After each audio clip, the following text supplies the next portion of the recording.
So today we are the 20th of December, and in 5 days it's going to be Christmas. So I decided to talk about an article that I saw in the New York Times done by Arthur Brooks, and it's called Abundance Without Attachment. So he started in 2005, a survey by the Pew Research Center found that more than half of Americans were bothered some or a lot by the commercialization of Christmas. A 2013 follow-up confirmed that materialism in Americans' least favorite part of this is the least favorite part of the season. So we are supposed to reveal in gift-giving and generosity, yet the season's lavishness and commercializations leave many people cold sometimes. We had recently a mother sharing about that, and with her daughter, how it was difficult. Like her friends had abundance, and she wanted to receive like this, and the mother couldn't do it. It was really hard for her. So he started by a recent trip to India. I met with Hindu Swami named Grand Munidas in New Delhi. And he had never met him before, but he came highly recommended by friends. So to my astonishment, Grand Munidas greeted me with, "How ya doing?" He referred me as dude. And what was that accent? Texas. Sure enough, he had grown up in Houston, the son of Indian petroleum engineers, and had graduated from the University of Texas. Later, he got an MBA and quickly made a lot of money. At 26 years old, he asked himself, "Is this all there is?" So this question led him to India, where he renounced everything and entered a Hindu seminary. 6 years later, he emerged as a monk. From that moment on, the sum total of his worldly possessions had been 2 robes, prayer beads, and 1 wooden bowl. As an economist, I was more than a little afraid to hear what this capitalist turned renunciant had to teach me. But I suppose a query nonetheless. Swami, is economic prosperity a good or a bad thing? I held my breath and waited for his answer. "It's good," he replied. "It has saved millions of people in my country from starvation." So this was not what I expected. "But you own almost nothing," I pressed. "I was sure you'd say that money is corrupting." He laughed at my naivety. "There is nothing wrong with money, dude.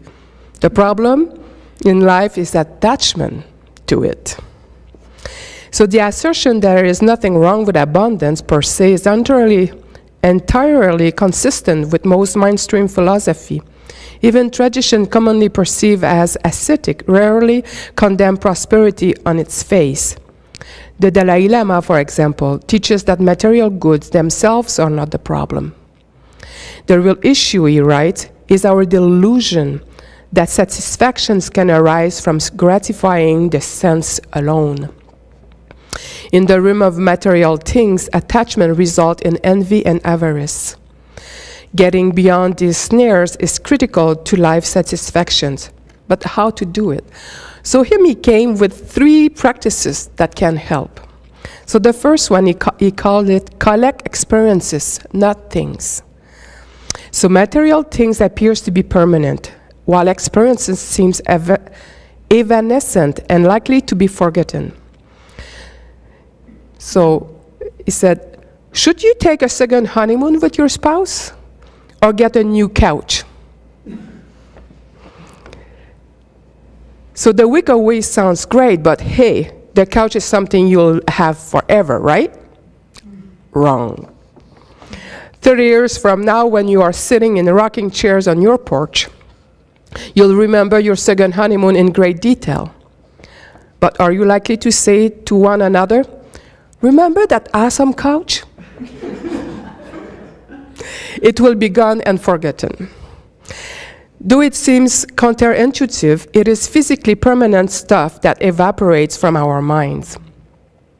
This paradox of things has been thoroughly documented by researchers. In 2003, psychologists from the University of Colorado and Cornell studied how Americans remember different things, different kinds of purchases, material things and experiences they have made in the past. Using both a national survey and a control experiment with human subjects, they found that reflecting on experiential purchase left their subjects significantly happier than did remembering the material acquisitions. So Mr. Brooks says that he learned that experience himself 1 year in 5 years ago. So he wrote that this year, so 2009. His son, Carlos, said to him that he wanted for Christmas a fishing trip. He didn't want any gifts, nothing, just a fishing trip with him alone with his father. Just the two of them.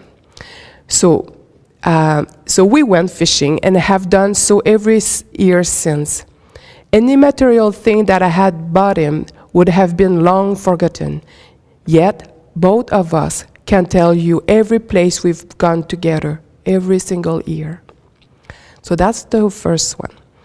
The second one is, he calls it steer clear of excessive usefulness. I had to look because I didn't understand that in English.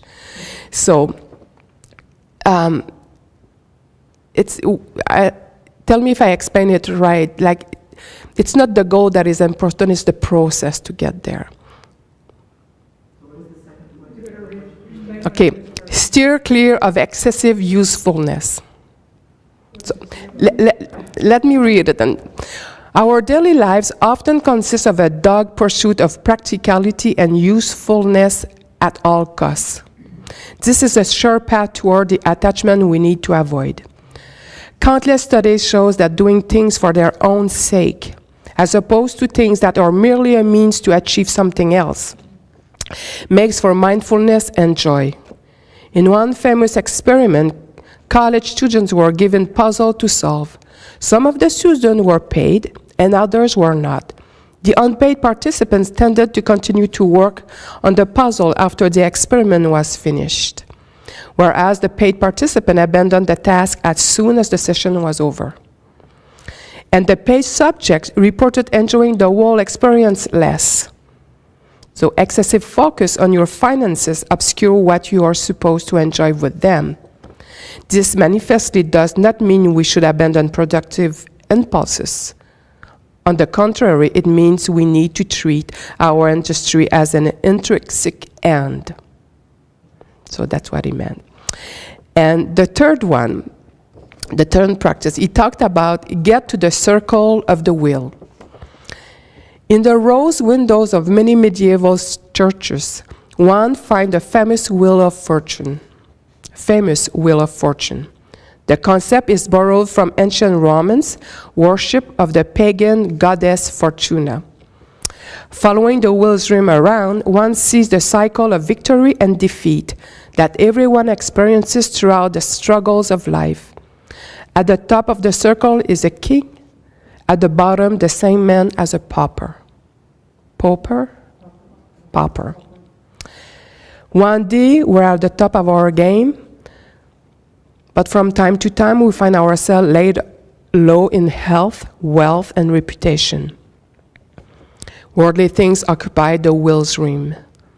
These objects of attachment spin ceaselessly and mercilessly. Fixed at the center of the wheel is your spiritual practice, and they have Jesus at the center, but think of your Dharma practice. Make sure you know what is the center of your will. So here's my central claim. The frustration and emptiness so many people feel at this time of year is not an objection to the abundance per se, nor should it be. It is a healthy hunger for non-attachment. This season, don't rail against the crowds of shoppers on Fifth Avenue or become some sort of anti-gift misanthrope. Celebrate and move beyond attachment by collecting experiences, avoiding excessive usefulness, and getting to the center of your will. It might just turn out to be a happy holiday. And here it says, I never finished my story about Swami Granmunidas. Before I left him the day in Delhi, we had a light lunch of soup and naan. I told him I would be writing about our conversation. Many Americans would be hearing his name. He contemplated this for a moment and responded simply, Dude, do you like your soup? It's spicy. So, may you have a Merry Christmas without attachment.